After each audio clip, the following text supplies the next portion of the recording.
Hello, welcome to the Euro 2020 show live with me, David and Mark. We're going to be recapping round 2 of the fixtures from the group stage games. As always, we're going to be recapping the games, talk about the big games of this current round, look at some standout performances, and then we'll get into the questions at the end of the show you guys sent on Twitter. As always, if you guys want to get involved on the conversations, drop your comments and questions in the live chat. So, yeah, just get them in there. We'll answer them as we go. We'll have a recap of the scores from the current, from round 2. We won't recap the Group A games that are currently just finished. We'll come back to those on a later show when we recap the group stages at the end. So, from Group A, we had Italy 3, Switzerland 0, Wales 2, Turkey 0. From Group B, we had Denmark 1, Belgium 2, and Russia 1, Finland 0. From Group C, we had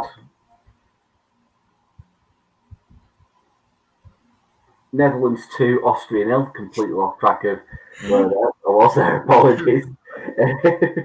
And Ukraine 2, Macedonia 1, and Netherlands 2, Holland 0. From England's Group D, obviously we had the bore draw between England and Scotland, which was 0-0, and Croatia 1, Czech Republic 1. Group E, on the other hand, I'm an absolute nightmare, my notes. Spain 1, Poland 1, Sweden 1, Slovakia 0, and then in Group F we had Hungary 1, France 1, and Germany 4, Portugal 2. Right, we'll jump straight into obviously the big game of the round. Obviously, from our perspective, Mark, and England versus Scotland, a boring 0-0 game, but it's caused a lot of furore on social media, obviously in the UK, with it being the big game. But what did you make of the game? Yeah, I mean, it was a disappointment, to be honest. I made my whole Friday like a build-up to this game, and it was just absolutely garbage, let's be honest. It was a bore fest, as they would say. But yeah, I mean, at the same time, I've got to say, I want to maintain a little bit of perspective at the same time. I think everyone expected Scotland to play this game like the lives depended on it, which they did, And at the end of the day, obviously, as England fans, we can't get too downhearted at the end of the day. Yes, it was a poor performance from England. Yes, the front line isn't firing at all, basically, over the 2 games. But at the end of the day, it's 2 clean sheets. The defence looks, especially the centre-half partnership of Mings and Stones. Pickford's been very good. I think the midfield has been pretty good, okay, I would say. But it's mostly the fullbacks, to be honest, who are not firing at the minute. They're not getting enough crosses in. He doesn't seem to know his best choice of his fullbacks at all. Does he obviously switching this time from Walker and Trippier to James and Shaw? And then obviously probably the biggest problem is the front line. Kane's just been completely anonymous both games. I don't think Sterling's been particularly good despite getting the winner against Croatia. Foden is I was hoping for a little bit more from him, to be honest. I don't think he's been bad, but I was hoping for a really, really big tournament from Foden. So yeah, obviously a little bit more expected for him going forward, really. Yeah, I was glad you mentioned Foden, because I remember I've seen a lot of flack for Foden on social media due to his performance. But I think what people need to realise is the left-hand side of the Scottish pitch where Foden's operating down, in terms of our right-hand side, is probably the strongest area. We've got Robertson. McGinn was operating out left as well, and if he was getting past Robertson, coming up against Kieran Tierney, who had a really good season for Arsenal. So I think a bit of perspective really there. I think a lot of the criticism aimed at Foden was quite harsh. I agree with the points you make about Sterling and Kane, though. Sterling, I've really not rated the 2 performances. He had a half-decent game against Croatia, obviously. I think that was boosted by the goal he got, but Kane's been dreadful so far. He had a decent, I think it was in the second half, a decent chance on the left foot, and he made a hash of that as well. What do you think the big problem is with Harry Kane at the minute? Do you think there's a lot more to it, or do you just think it's a case of the front line not firing? Yeah, I just don't think the players are getting him involved enough. I know, obviously, a guy like Harry Kane, he does like to drop deep as well. There's a lot more to his game than just putting it in the back of the net. I mean, he is a world-class striker, as we've seen for most of his career as an England striker. I mean, top scorer at the last World Cup, Like, he was outstanding in that World Cup. I don't think it's anything to worry massively about at the minute, to be honest, because it's just, at the end of the day, it's just the group stage, you know. But I think if I were Gareth Southgate, I would give him another start against Czech Republic, despite he probably will rotate the squad a little bit, I would imagine. But I would give him another start, and hopefully he can get at least a goal, even if it's just a penalty or something, you know. Like, if you can get that first goal and it kickstarts his tournament. I remember he had a disappointing Euros in 2016 as well, so he just doesn't seem to like the Euros from what I can see. But yeah, I mean, to be honest, the team hasn't been great yet, let's be honest. I mean, I've watched a lot of games in this tournament. The Italians, the Germans, even in the last game, have just been outstanding, you know, and England are way short of that at the minute. There's no question. But as I say, maintain some perspective. I reckon he's got to change the team around a bit. I would be sticking Chilwell in at left back personally as well. That'd be my choice. A lot of people said Shaw had a good game, which he was okay, but for me, I've never been like a massive fan of Luke Shaw, to be honest with you, and I would like to see Chilwell in there, very attacking fullback who can maybe get more crosses in, similar to what Andy Robertson does in the Scotland team. But obviously, they don't have anyone to finish the chances. That's the problem with them. So yeah, I mean, a lot more to come from Kane and England, but just got to hope for better against the Czech Republic. Yeah, and Gareth Southgate's already come out today and confirmed that Harry Kane will start that game in the Czech Republic. So I think that's kind of an insight as to Southgate thinking sticking with Kane. Obviously, he's world class and the England captain, so he's bound to be making as many starts as fitness allows. I agree with your point as well about Ben Chilwell probably starting ahead of Luke Shaw. A lot of comments being made about the central of England midfield, Declan Rice and Calvin Phillips. I think it was Graham Souness on the ITV coverage of the night saying two really good players, but two pieces from the same pod. Would you agree with that, Mark, and probably need to change it up a little bit, maybe bring Henderson in if he's fit, or even take a gamble on Jude Bellingham? Yeah, I would change it up at least for the Czech Republic game. I don't think it's guaranteed to do better than the Rice and Phillips, obviously, with Mount. I don't think it's overly defensive because at the end of the day, they do have Mount in that kind of middle line as well. So it's not like too defensive. But to be honest, I think Rice has been a bit disappointing in all honesty. I don't know. Declan Rice is one of those players that, like, obviously, from a technical point of view, he does a lot of good. But when you watch the games, you're thinking, like, what's the hype about? Do you know what I mean? And I think he really splits opinion as well amongst the England fan base. Some people just think, you know, what does he really do that's so great? But other people, from a more technical point of view, they can understand that he is like a pivot, you know, in the team. But yeah, I mean, I'd probably go a bit more attacking, to be honest. Yeah, I'd probably take Rice out, to be honest, for that game and maybe go with Henderson or... But again, it's not a very attacking midfield in general because Henderson's hardly like an attacking midfielder either, is he? Let's be honest. He's also more of a holder. Jude Bellingham, obviously, as a Bundesliga fan, I'd like to see him get a bit more time as well because obviously... And the same as Sancho too. I mean, he's not had a look in at all, Sancho, has he? And no. I mean, you do question, has Gareth Southgate even watched their performances in the Bundesliga, you know, because both of them finished the season really, really well. Like outstanding fashion, like the last 10 games from both players. And I'd like to see a little bit more from them, to be honest. And for me, the Czech Republic game is very much a bit of a hit and miss, really, because if we lose it, then we don't get that top spot, which might not be a bad thing in the long run.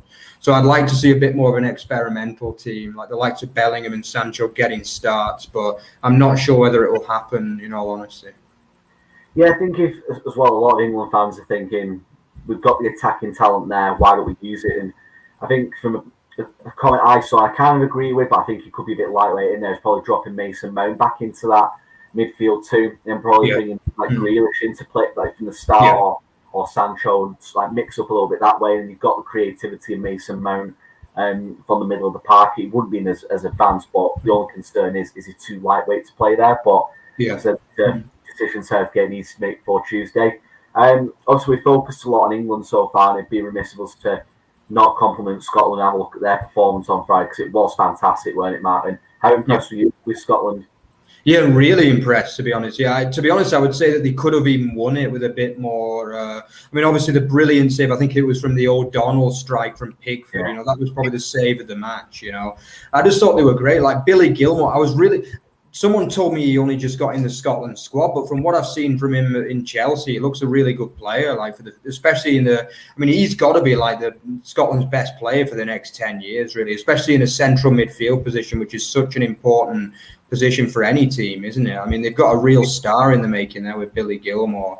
He was fantastic. Robertson, as always, was excellent as well. Tierney. To be honest, I don't think it's a bad Scotland side, in all honesty. I mean, some of the football they played as well was like some of the kind of pass and move, it was really good. Like they're not a bad side, Scotland, and I don't think it's impossible they could turn Croatia over and even sneak a qualification, to be honest. Because I mean, they were poor against Czech Republic in the first game, but I mean, like on Friday night, they were outstanding, I thought. And I definitely think they've got enough in them to nick a win against the Croats and go through in that third place, to be honest with you.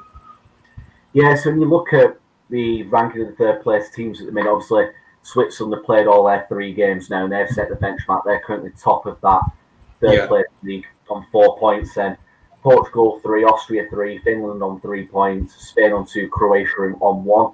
So 3 points could probably get you into that. Into that 4 points, pretty much, I'd say, guarantees you it. So I think if Scotland can nick something again, they'll go into that game knowing they have to win to stand any chance, because they're only on 1 point, aren't they? They need at least. They need a win. Yeah, they've got to win that game. I mean, and similar for Croatia. They're only on 1 point as well, so they're both going to have to go for the win if they've got any aspirations of getting through to the next. Obviously, the next round of games. In terms of that game, well, go ahead, Mark. Do you see both England and Scotland progressing, or do you think it's a case of one or the other? Do you know what? I've got a funny feeling that Scotland will beat Croatia. I mean, I watched both Croatia games, and they look a side that just, I don't want to say not interested, but they've fallen so far from the great team that made the World Cup final 3 years ago now. I mean, they just look an aging side. They've lost key players like, obviously, Mandzukic, Rakitic, and like a lot of other really good players, and they just look so old now and tired. And I don't know. I think Scotland, if they play at the same level they did the other night, they will beat them, I think, But I guess the big question is, I think a big problem for Scotland is obviously the game is at Hampden, but they can only have like a couple of men and the dogs in the ground. You know what I mean? So it's like, I think if there were a good 30,000 in the ground roaring behind Scotland, that'd help them as well. But I mean, they might have to ask the Scottish First Minister to kind of, open the crowd up a little bit more to give them that advantage. But I'm going to say both. I think England will just about beat Czech Republic and top the group. And then I'm going to go for Scotland, to nick a 1-0 win against Croatia, a famous 1-0 win. Yeah, I agree with what you say about Croatia. They've been dreadful, haven't they, so far? Obviously, Scotland's strength is in the middle, like obviously the left-hand side, but they've also got a lot of quality in the middle of the park. And Billy Gilmore can put in another performance like he did the night. And obviously, take Modric. I think the big key for them is taking Modric out of the game. Can do that. Not Croatia pretty much beat Ant at the minute. So I think they've both got a good. I think England will go through. Also, they're on 4 points already. So I think Scotland will beat Croatia. Whether that's enough, we'll have to wait and see. The other big result coming out of this round of fixtures was Germany's comprehensive win against Portugal. So Portugal had that good start against Hungary, but they were taken apart by the Germans, weren't they? So what did you think of this one, Mark? Obviously from a German perspective. Yeah, I mean, I think it was the game of the tournament, first of all. I mean, it was an outstanding game of football, wasn't it? But I've got to say, like, Germany were, like, very close to 10 out of 10 in that match for me, to be honest. I thought they were just absolutely brilliant from the first minute, really, I mean, a lot of German people, and like myself, obviously not a German, but living in Germany, none of us had that much hope for them after the last, 4 years, really. It's been poor for Germany, and obviously I wouldn't say a terrible performance against France, but they were well beaten in that game, weren't they? Let's be honest. And then to serve up this, I mean, it's gone from a lot of people thinking Germany are going to go out in the group to Germany being second or third favorites to win it now.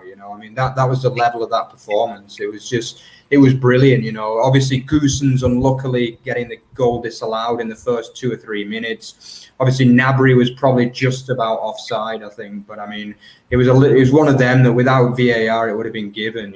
But I think a little bit harsh, that one. Then obviously against the run of play, I mean, CR7, doing what he does, and from good play from Diego Jota. Yeah, and then after that, they were just absolutely brilliant, Germany. Goossens, it was just absolutely brilliant. And I think obviously the whole team were just fantastic. Really. I think the only one that was probably not the best was Hummels. I mean, I'm still not 100% sure about him. I would potentially think about putting Koch in ahead of him for the next game. But I mean, they were brilliant, basically, Germany, the whole team from the midfield to the attack. It was an excellent performance. And yeah, special marks for Goossens, who was world class, really.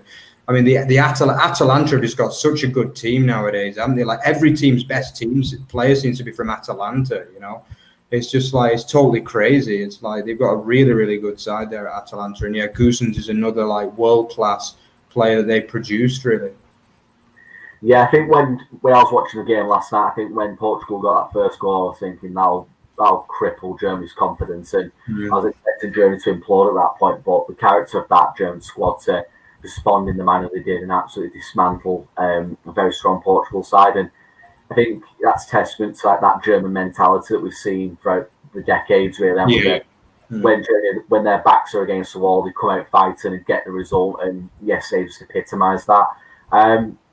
In terms of that battle, like how good were Germany? Though, like obviously you mentioned Goossens, but who else really stood out for you in that performance yesterday?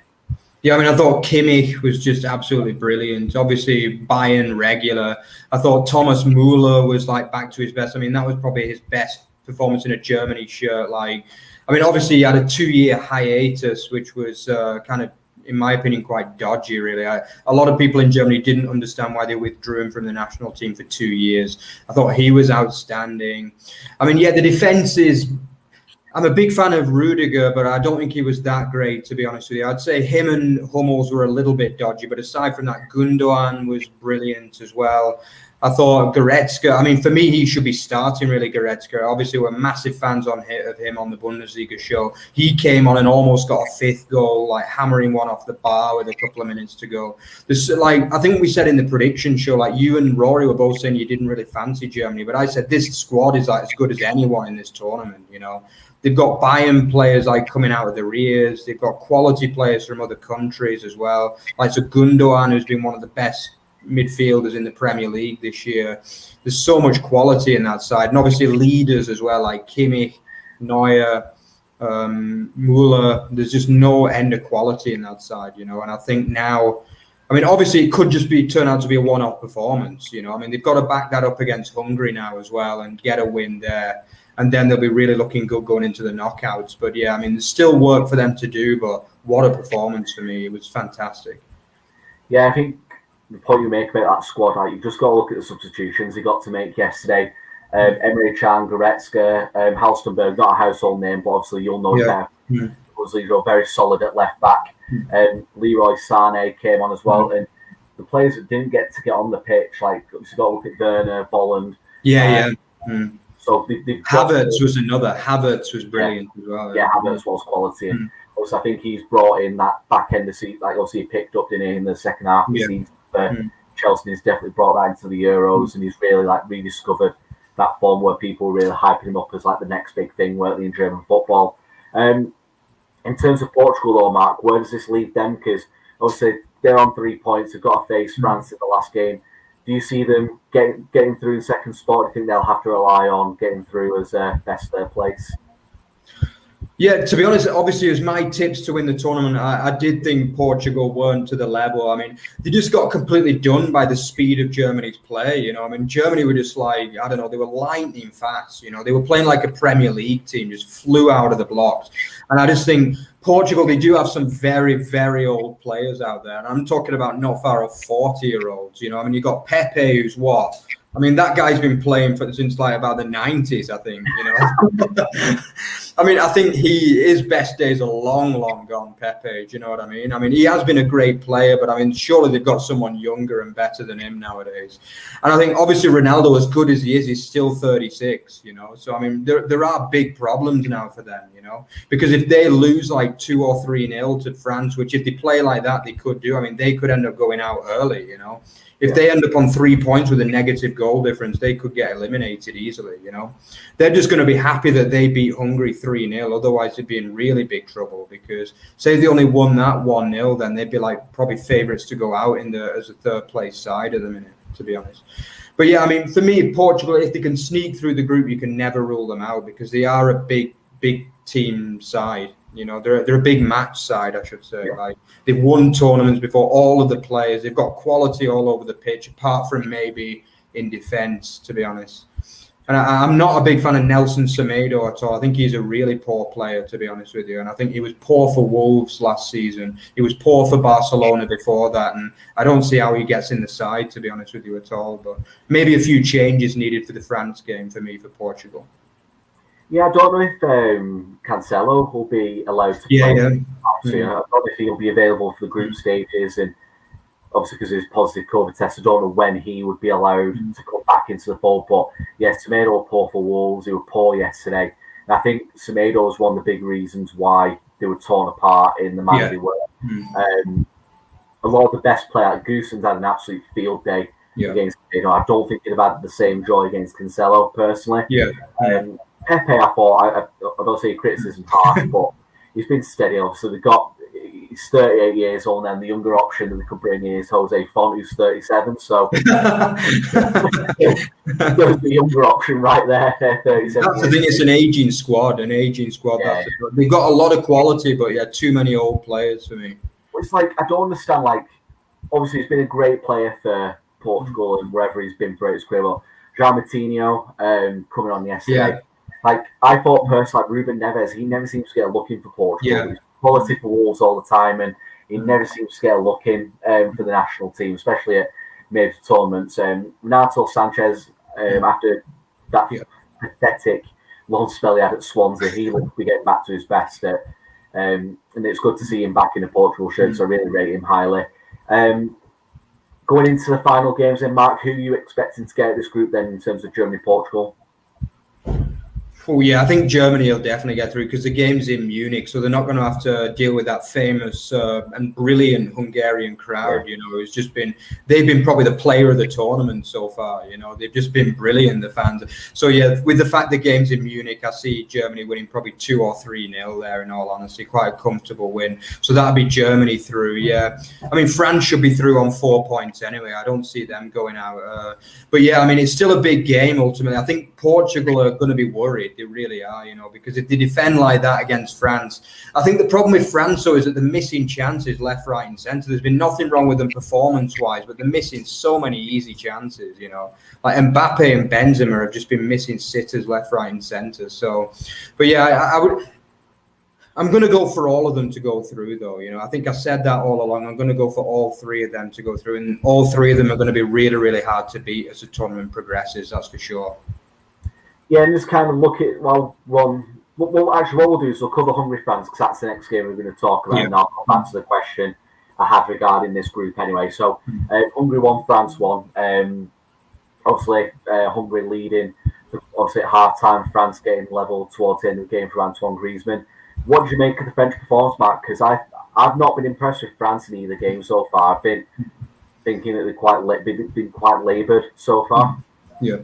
Yeah, I mean, to be honest, I thought the worst part of the French performance was after they got back to 1-1. I mean, you're just thinking, go and beat them now like Portugal did the other night. But as you say, they didn't seem to want to win the game from what I could see. You know, I mean, whether there's some kind of politics going on, maybe they want to avoid playing a certain team or whatever, I don't know. But I mean, they didn't seem to want to win the game. And I agree with you, David. It was a strange performance. I think in the first half, they completely dominated and they missed like 3 or 4 very, very easy chances. If they'd have put 2 of them away, it would have killed the game. But I mean, I think Mbappe has been really good with his build-up play, but his finishing is still not world-class yet, I wouldn't say, at least in the big games, you know. I mean, he did miss a lot of chances, and Benzema probably hasn't had the return that people expected as well yet. Because, I mean, he's been brilliant for Real the last 3 or 4 seasons, you know. And I was expecting a really big tournament from him. I've been a bit disappointed with him. I thought they were good against Germany, France. I mean, it proves just how good they were, the fact they managed to subdue that German side, you know, and I think they were good in that game. But yeah, I mean, on Saturday, they were below par. There's no question about that. I mean, they still should have won the game. They had enough chances, but they've got to play better than that if they want to win it. That's for sure. Yeah, and like I said, I think if they can click at the front of the park, they're going to take some stock. Like Mbappe, like I said, has been getting some great positions, and that end product's not been the best. Same with Benzema, Did Benzema miss an open goal yesterday, or am I? Sorry? Did Benzema miss an open goal yesterday, or am I thinking of something else? Yeah, he missed a good chance. Not really an open goal, but he missed a couple of good chances. Let's just say that. Yeah, I think Mbappe played him in a couple of times, and he kind of screwed it wide when it looked very easier to score. It's Yeah, and when you look at that French team, like it's like world class in pretty much every single position. Into when you look at the midfield as well, I think I don't say he's a weak link, he's still quality in his own right about Adrian Rabiot, but how good's it? Like even yesterday, the goal of Kante just looked how world class he actually is. Like if France are going to the latter stages tournament, how key is the performances of the goal of Kante? Maybe even Paul Pogba going to be in the success of France. Yeah, I mean, they're a brilliant partnership, to be honest. Yeah, they're almost like a partnership made in heaven, really, because, I mean, Pogba, I think for Man United, I've never really rated him for United, to be honest with you. I've always thought he's not really a Premier League player and stuff. But then when he plays for France, like, he looks genuinely world-class. Like, he looks up there in, like, the top 2 or 3 midfielders in the world when he plays for France. And, yeah, I think a lot of that is because of N'Golo Kante. I mean, Kante is just like an absolute world beater, really, isn't he? He's like the perfect midfielder. He just runs like a maniac the whole game, and obviously he's got quality on the ball as well. He can attack, defend. I mean, what Frank Lampard was thinking to drop him. I mean, it says a lot about Frank Lampard's managerial quality, doesn't it? Really, and I think, yeah, I mean, he is probably. Really, all around, he's probably the best midfielder in the world for me nowadays. Really, Conte. He's won everything. He's done everything. He's never played for the best teams in the world apart from France, but he's always been like an absolute world beater for me. And yeah, I think his performances along with Pogba are like really, really crucial. I don't think France need to worry for me at all with that. I've seen enough in them to think they can still win the tournament, but they need to start finishing the chances. That's the key, really. Yeah, good point made about Kante as well. I think he got played under Lampard, didn't he? I think it was Sarri that wasn't playing. Oh, Sarri, yeah, that was the one. Yeah, Sarri wanted him in that, wanted Jorginho in that holding midfield role then. Yeah. And Lampard took over, he was playing Kante, but trying to play him in a more advanced position, which will work. So, like Kante in his natural position, there's nobody better. The Makelele role now needs to rename the Kante role, doesn't it? Like Kante's taken that job to a whole new level. Exactly. Yeah. And I think he's really put himself in the frame for winning the Ballon d'Or this year with the quality performance he's putting in. So that'll be interesting to see moving forward. In terms of Hungary, Mark, how well do you think they've done in this group, considering how difficult they've got it? It's like they couldn't have picked a harder group. So how well do you think Hungary have accommodated this group so far? Yeah, I think they've been brilliant, to be honest. I mean, obviously, quality-wise, they're not even like fit to lace the other team's boots, and obviously the missings. Forgive my pronunciation, Hungarian isn't my best language, but Salazar, yeah, they've got a really, really good player like RB Leipzig that used to play for RB Salzburg, actually. And unfortunately, he broke his leg like in January or something. He missed the tournament. And he's like he really is a good player. He's the best attacking outlet. They've got a couple of good players from the Bundesliga, like Salah, who plays for Freiburg. He's had a good tournament so far, running the wings and so. But yeah, I mean, most of them, it's just about the off-the-ball work, really. I mean, they don't have much on the ball, do they, at all in the 2 games? But I mean, they really fight. I mean, the Hungarians are very, very proud people. They're a very, very strong nation. Like they're fighting for the country, and like they're absolutely desperate to do what they can. And I mean, they were treated like heroes after that point against the world champions, and they deserve it, to be honest, because I think they've been outstanding. I mean, they're not going to qualify from the group, but they can always remember this tournament, and I think the tournament will remember them for the fans as well. I mean, and also just the way they've run themselves into the ground in both games so far, really. Yeah, so again, special mention for the fans. That Budapest crowd has been absolutely fantastic, and obviously if the stories about Wembley in the final took off them end up happening, then Budapest is the team the country that's going to get that is Hungary. So that'd be interesting to see if they end up getting the final. Before we move on, Chris has popped up in the comments regarding this game. Do you think Hungary deserve more than a point? I wouldn't say personally. I don't think they deserve more than a point, Chris. I think a draw was a fair result on the balance of play. Would you agree with that, Mark, or do you think Hungary deserved the win? No, I don't think you can really make a claim that they deserve the win. I mean, yeah, they tried so hard, but I think they only created like one chance and they took it, which fair play. I mean, they could do with teaching France some finishing lessons at the minute, to be honest, because they had probably one, maximum two chances in the game, and they got one goal, you know. But yeah, I think a point was fair given the amount of effort that Hungary put into it and the defensive quality they showed, really. Yeah, and speaking of teams that can't finish, we'll move on to Spain versus Poland. Another really disappointing performance from Spain. Again, last night, 70% possession against Poland, 11 shots, and only one goal to show for it. Would you say this is probably one of the worst Spain teams in our lifetime, Mark, given how poor they are playing? I would say it's one of the worst Spain teams in our lifetime, yeah, because I mean, we're comparing them to like probably the best national teams ever to live. You know, I mean, they've been absolutely, like, ever since we've been following football, since the 90s, I mean, they've just been absolutely brilliant, the Spanish teams. You know, I mean, you had the Spanish team in the 2000s with like Raúl, Guti, and the like, you know, Hierro, and then you had obviously the legendary Spanish teams of the late 2000s, early 2010s, which we don't need to talk anymore about. So yeah, in that case, yeah, but I wouldn't say it's a poor side even then, but they need to drop Morata. For God's sake, Luis Enrique, if you're listening to this, just drop him for the rest of the tournament and have done with it. You know, he's not going to start scoring on a regular basis. To be honest, for me, I don't know how they allowed his goal last night either. For me, it was offside, clearly. I mean, Poland have been done there big time for me. And I mean, to be honest, I think even the penalty was soft as well for me. I think, yeah, in midfield, they're as good as ever for me. I saw like comments from Guillem Balaguer, you know, Mr. Pessimist himself, like saying that it was a poor Spanish team and that the midfield is garbage. But I don't agree with that. I mean, for me, they keep possession really, really well, this Spanish side, and there is some quality players in there, you know, like Pedri, Koke. But for me, the problem is just it's Morata. You know, I mean. They've created a lot of chances. Obviously, Moreno also didn't really cover himself in glory yesterday, missing the penalty as well. But I will give him a go at number 9, to be honest, you know, as centre forward. I think he is a good striker overall, Moreno. But I think, yeah, obviously missing the penalty yesterday was disappointing. But I still think there's reason that Spain can do okay because they're going to be hard to beat, aren't they? If they can get through the group, I mean, they're going to dominate possession against most teams for me. And I think it's not like that they're a poor side or anything. They just need a proper striker that's not Morata. Yeah, so every time I see Morata, you can't knock his effort, but the end product's absolutely shocking. He's not, and the fact, like, I think they made a comment on BBC last night. Up until now, this could go up if Juventus end up paying a fee for him this summer. There's currently been 180 million spent on Morata so far. It's absolute madness. His agent's a legend. I was going to say, whoever's negotiating these deals for Morata needs he's not a 40 million pound striker. But how much did Chelsea pay for him? Like 60 million when they bought him. He moves almost every year or every 2 years. He's been to like Real twice, Juve twice, Chelsea. Like, people clearly rate him, but he just doesn't get the job done, does he? At the end of the day. Yeah, definitely. Apart from Morata, Mark, what else do you think Spain needs to change to become like start scoring again? Because obviously 1 goal from 2 games in matches is hugely dominated.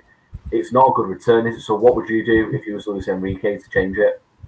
Yeah, well, as I say, I would give Moreno, like, Spain have, to be honest, since David Villa, they've never really, and Torres, they've not had like a top striker for probably going on 10 years now, to be honest with you. I say a top striker. I mean, Moreno is a top striker in his own right, but they've not had like a world-class striker on the kind of international stage for me. And I mean, obviously they tried Diego Costa for a while, didn't they? That didn't work. Then they seem to have been playing Morata for the last 2 or 3 tournaments now, but it just doesn't work, you know.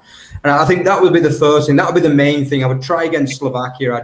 I'd kick Morata out of the team, and I'd try I don't know who else they've got in the squad like up top, to be honest with you. I know they've obviously got Moreno, but I would give someone else a go. Basically, I'd kick Morata out of the team, and I'd see if that makes a difference. Because for me, they've not been that bad. I think they were good against, I would almost say they were good against Sweden, to be honest with you. I'd go that as far as saying they were good. Like, they created a lot of chances against a defensively resolute Swedish side. But yeah, yesterday, I think they weren't good yesterday. They lacked belief. The fans in Seville, like, look downhearted and they're getting on the back a little bit, which I can understand, to be honest with you, because the Spanish team should be doing better. But at the same time, I still think there's reason to believe. I think they will beat Slovakia. And then if they get into the knockouts, they're not a bad side at the end of the day. And they are going to be hard to beat for me. Yeah, I think when I was watching the game last night, I think the only thing I would probably think was like move Moreno into the middle. Like, I don't think he's on the pitch so far, but Adama Traore is a player that like that game was crying out for Traore last night. He was on the pitch, and I think his pace, strength, trickery. I think that would have been a huge asset to Spain. I think they need somebody a bit more dynamic rather than the tick-attack of football. It's worked well for them for so long. They need to change it up a little bit. Adama is that player to probably get a look in. Thiago didn't get a look in last night either. I know he didn't have the best season for Liverpool, but he's still one of the best central midfield players in the world in that for the role that Spain wanted to play. I was quite surprised he didn't play last night. But yeah, I think that's my 2 cents on it. But do you think Spain will still go through, Mark? Yeah, I think for me, like, I can't see them not beating Slovakia. And even if they only draw that game, they'll probably go through with a neutral. Like the way that Portugal famously went through in 2016 with 3 draws and then they went on to win it, you know. I think it could be a similar situation with Spain because I think like Laporte's been a really, really good addition to Spain as well. You know, they've done really well to snatch him away from France, you know, because he is a world-class defender as well. I don't think they have many problems defensively, but yeah, for me, they will get like a 1 or 2-0 win against Slovakia and they'll go through probably as, I could see them getting group winners as well because I don't think Sweden will beat Poland as well. I think that could be a draw potentially. So yeah, Spain to top the group. Yeah, I think with Spain, I think obviously if they do end up winning that group, I think they'll be very fortunate if they do. I think Slovakia are the weak. I know Slovakia did beat Poland, but they are the weakest team in the group. So I think Spain are quite fortunate to have them last. Just before we do move on to a few comments that have come in regarding the Spain game. So we've got Matteo who agrees that Morata should be dropped. Obviously, I think there's a lot of clamour, especially in Spain as well, for Morata to be dropped. Also regarding that VAR decision, John Fleming, was peculiar but in a good way. Dan agreeing as well that the VAR, yes, it's a strange one to be seen, to be fair. I think that's it for the Spain game. Yeah, that's all good. We'll move on to what we believe are the standout performances, like individual performances from this second group, like run of group games. So, Mark, who's been like your standout players from this second lot of games? Yeah, I mean, it's got to be Locatelli from Italy, really. I mean, he was just amazing against Switzerland, wasn't he? I mean, Switzerland are a very resolute side, you know, and they're famous for being hard to beat, but I thought he was brilliant. Another thing, I can't believe how many, like, Sassuolo. I mean, I didn't even know him before this tournament, to be honest, because I don't really follow Serie A very closely. I just couldn't believe how good he was. And I think Berardi as well from Sassuolo. I mean, they're 2 players that have surely got to be picked up in the summer, you know. I mean, Berardi and Locatelli have been 2 of my players of the tournament so far. I just think Italy in general, for me, they've been the team of the tournament so far. I just think they're going to take some beating, really. I mean, they look like they've got a great team spirit amongst them. Like, even today, it was the second string against Wales, obviously, but the players are smiling, they look happy, they're enjoying themselves. They seem to love Mancini. Yeah, for me, it's got to be probably Locatelli as number 1, and then I would go Berardi as number 2. They've been absolutely brilliant for me, Italy, so far. Yeah, I'd agree with the 2 standard for Italy. I'll go, just so we're not going for the same players, but obviously, Gosens from Germany again has to be a huge mention. Havertz as well. Billy Gilmore being like the huge one as well for the Scots. I think, like I said, he's going to be a mainstay of that Scottish team now for like the next decade or so. But yeah, they're my main ones as well. Gareth Bale in that Turkey game, absolutely incredible. Like rolling back to 2016 level, Gareth Bale with how good he played. I was really impressed with Bale. It's about time he turned up in this tournament as well. But yeah, we'll take a look now at the final lot of group games as we head into the rest of the week. So we've had Group A tonight. We'll cover that in our summary of the group stage games. It's going to come out on Thursday. Tomorrow, Mark, we've got Ukraine against Austria and North Macedonia against the Netherlands. How do you see those games going? Yeah, I mean, you've got to fancy the Netherlands. I mean, I think the Netherlands are going quite nicely. I mean, I think they play a very open style, and I don't think they can win it realistically. But yeah, I'd be going for a very, very comfortable Netherlands win. They'll probably rest players, but I still expect like a 3 or 4-0 there. From what I've seen of, they look a poor side. I mean, with all due respect, you know, at the end of the day, they're well out of the depth. They qualified through that dodgy Group D passage, didn't they? So I mean, but yeah, I can't see anything less than a 3 or 4-0 win. I think Ukraine-Austria is an interesting game because both of these sides have been pretty good for me so far. I'm actually going to go for a Ukraine win though, because I think Ukraine have been good, like really good so far, and I think they create chances. And I think again they're a very, very passionate nation, the Ukrainians, and they really want to do it for the country and they want to qualify. You know, I'd kind of be happy to see a draw in that game though, so that both teams go through, because I think both have got potential in the sides, to be honest.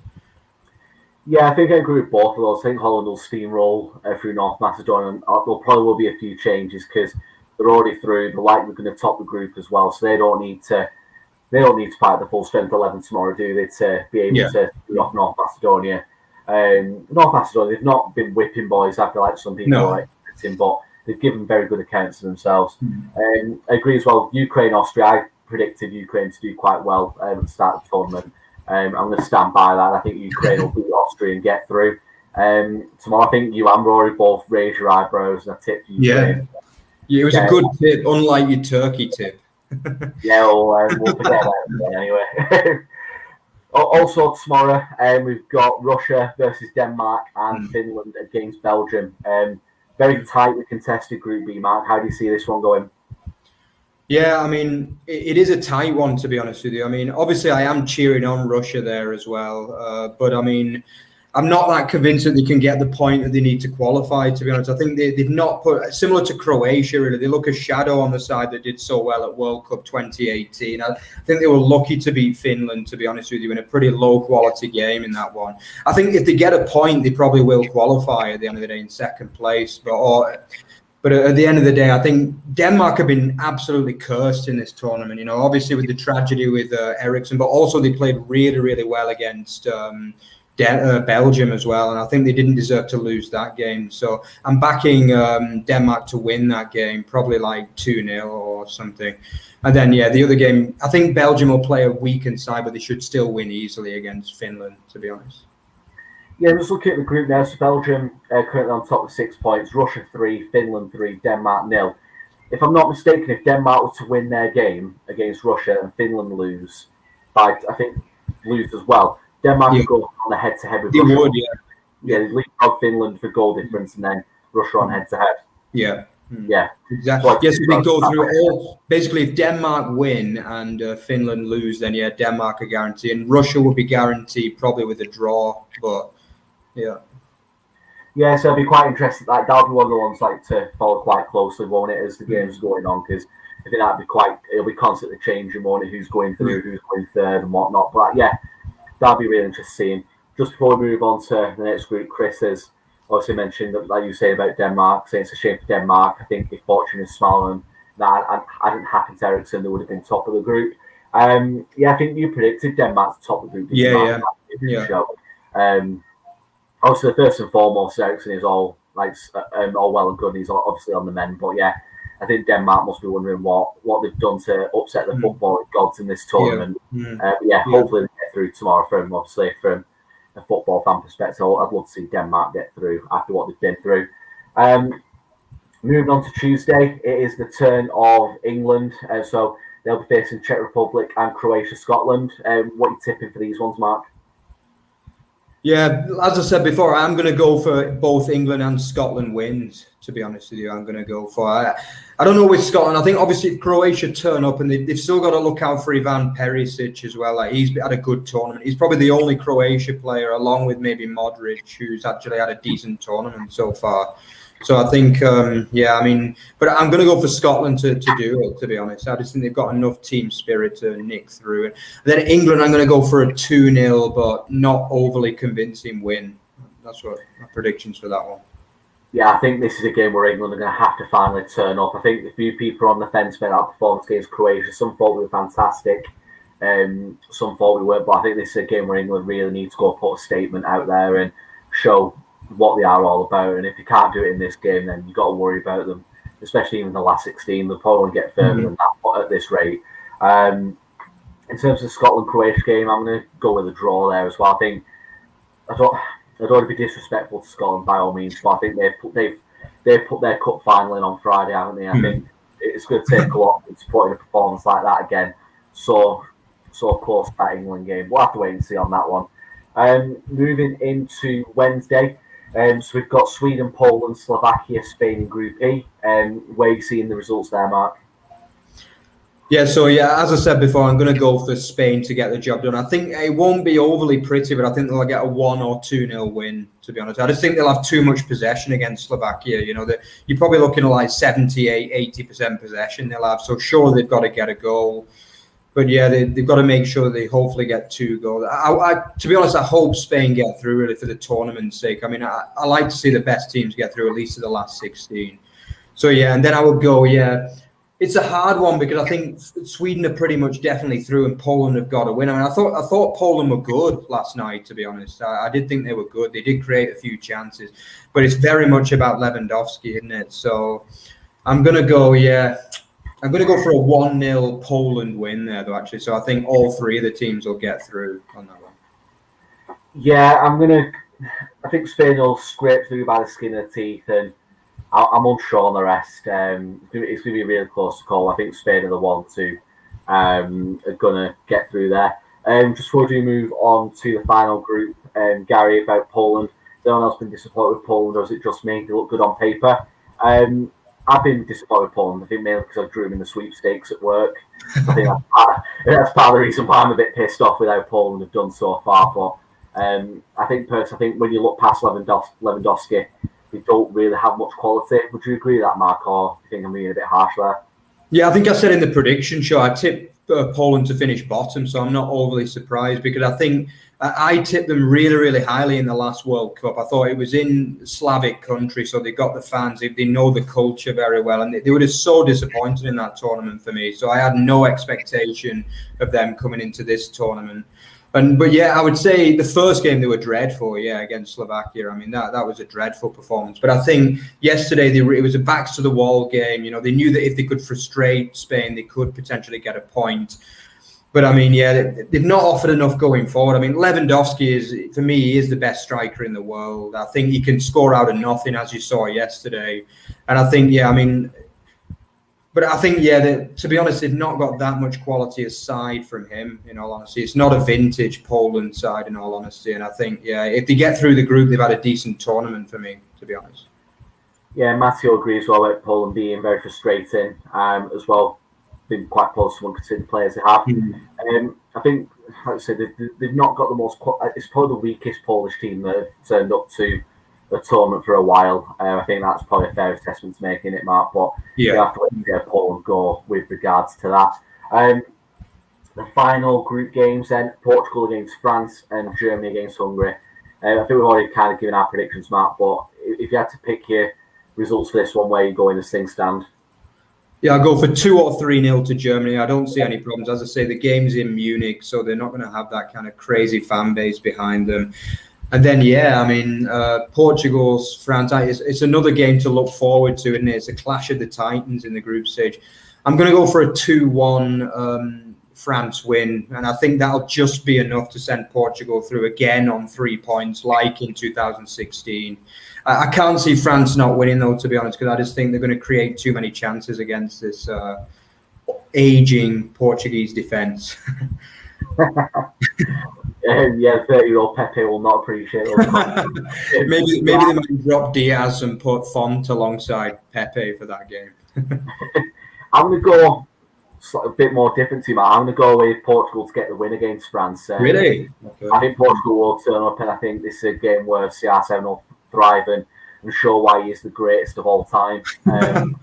Just to work a few people. I know Paul's watching, and obviously he prefers Messi. I'm a Ronaldo guy, but I think Ronaldo will step up to the plate, show everyone why he's the GOAT, and drag Portugal through to the last 16.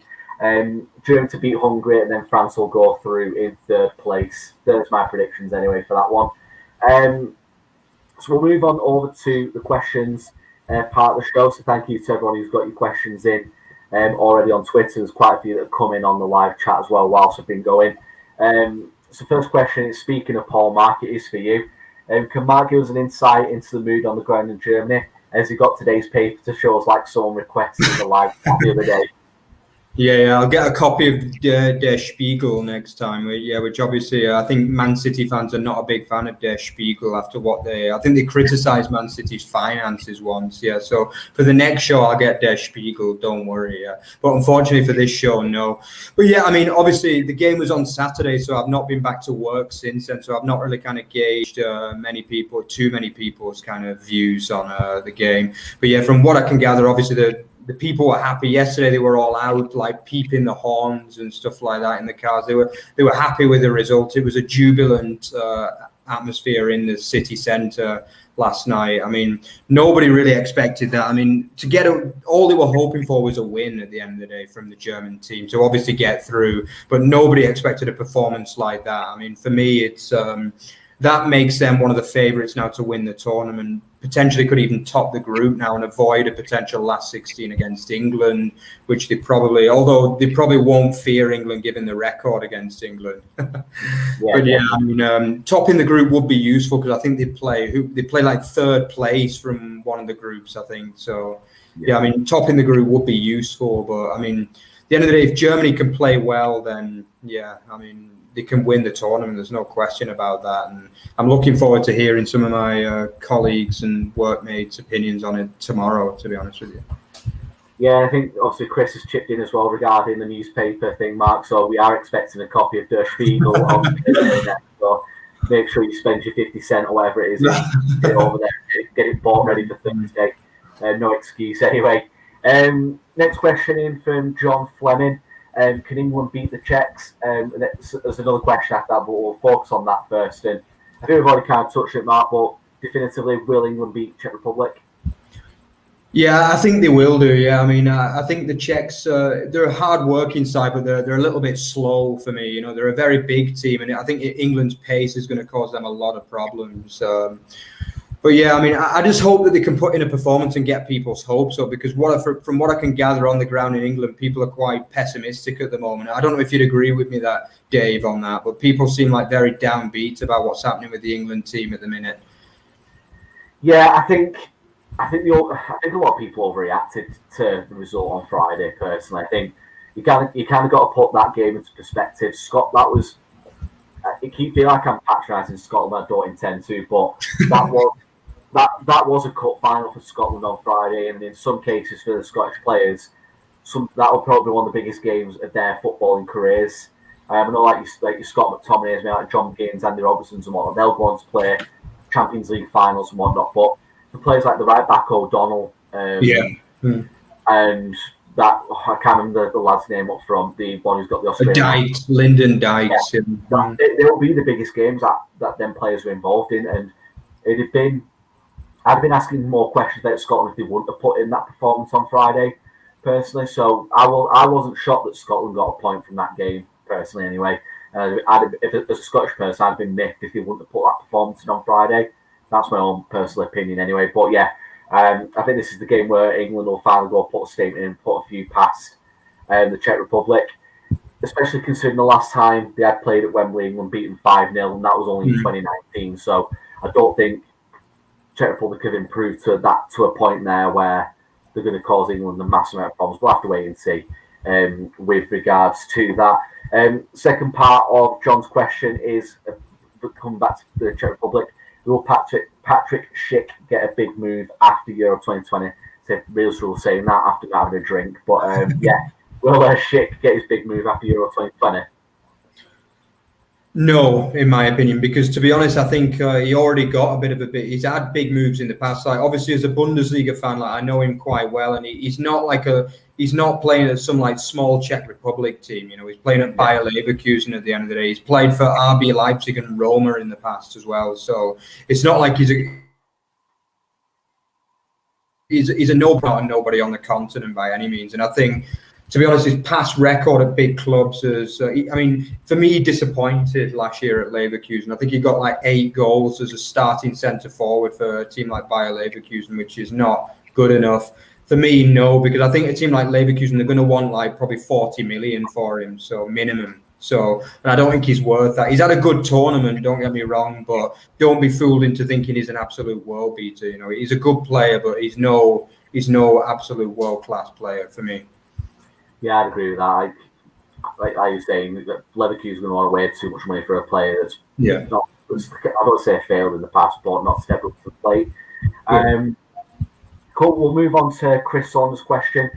So Goossens was incredible for Germany. Does Mark see him getting a big move? Yes, to be honest, I definitely think. I mentioned before, Atalanta have been one of my favorite teams on the continent to watch for like 2 or 3 years now. I think they're like really, really a good team, Atalanta. You know, I think if they had a little bit of a bigger mentality, I mean, Gasparini's side have just been brilliant. Like the games are all like 4-3, 4-2. And I think, the wing backs are like really important to their team. So I will go for Goossens. I think potentially a team like Bayern or maybe even Dortmund are looking for a fullback. They could be potentially willing to pay 30, 40 million euros to bring him to, to their clubs. Yeah. So we'll need to wrap things up in a second. So I'll finish the questions that go on Twitter. There's only a couple more. Apologies that there's questions in the live chat, but I'll get them answered on the next show, I promise for you. Does Dave think Sanchez would have been given a game for Spain if they'd already been qualified? I reckon they've got to run out if he would have got the chance. But I think there's too much relying on Spain there to give him a chance. Final question in from Dan is, how will Wales do in the round of 16? So just a quick one, Matt, how do you think they'll get on? Yeah, I mean, I think they've got a chance. I think, if they play Denmark, Finland or Russia, I would say Denmark could have too much for them, to be honest. They've got more quality around the pitch. But it's not like they can't beat Denmark, do you know what I mean? But if it was a game Denmark against Wales, I would be backing Denmark. But I think against Finland, Finland, they'd be big favourites, you know. I mean, say Finland can get a draw and get second, they're going to be rubbing their hands together there. I think Russia... as I said before, I've not been impressed with Russia so far, but they do have some good players, the likes of Alexander Golovin, Miranchuk, and the likes. They do have quality in the side, but they need to show. But I think Wales will beat Russia or Finland, but probably lose to Denmark. That would be my prediction. Yeah, cool. That's all we've got time for this week. So we did go on a bit longer than I anticipated on the early bit. So I will come back to getting questions answered on Thursday. If you come back on Thursday, we've got the roundup of the group stage. So we've got our usual way of getting in contact with us in the meantime. So we've got the website at www.otvfootball.net. That's where all the written content will be, especially all the roundups that Paul's getting out at the minute for the site. Also, at Over the Bar FB, we've got loads of Euro 2020 content going on there at the moment. Make sure you check us out on there. And also the YouTube chat URL as well. Just make sure you hit subscribe and obviously notify when the videos go live. We will also be announcing the winners of the Euro 2020 sticker book giveaway on Thursday. We have got the winners. We'll drop the mess balls getting announced on Thursday as well. So thank everyone for entering that.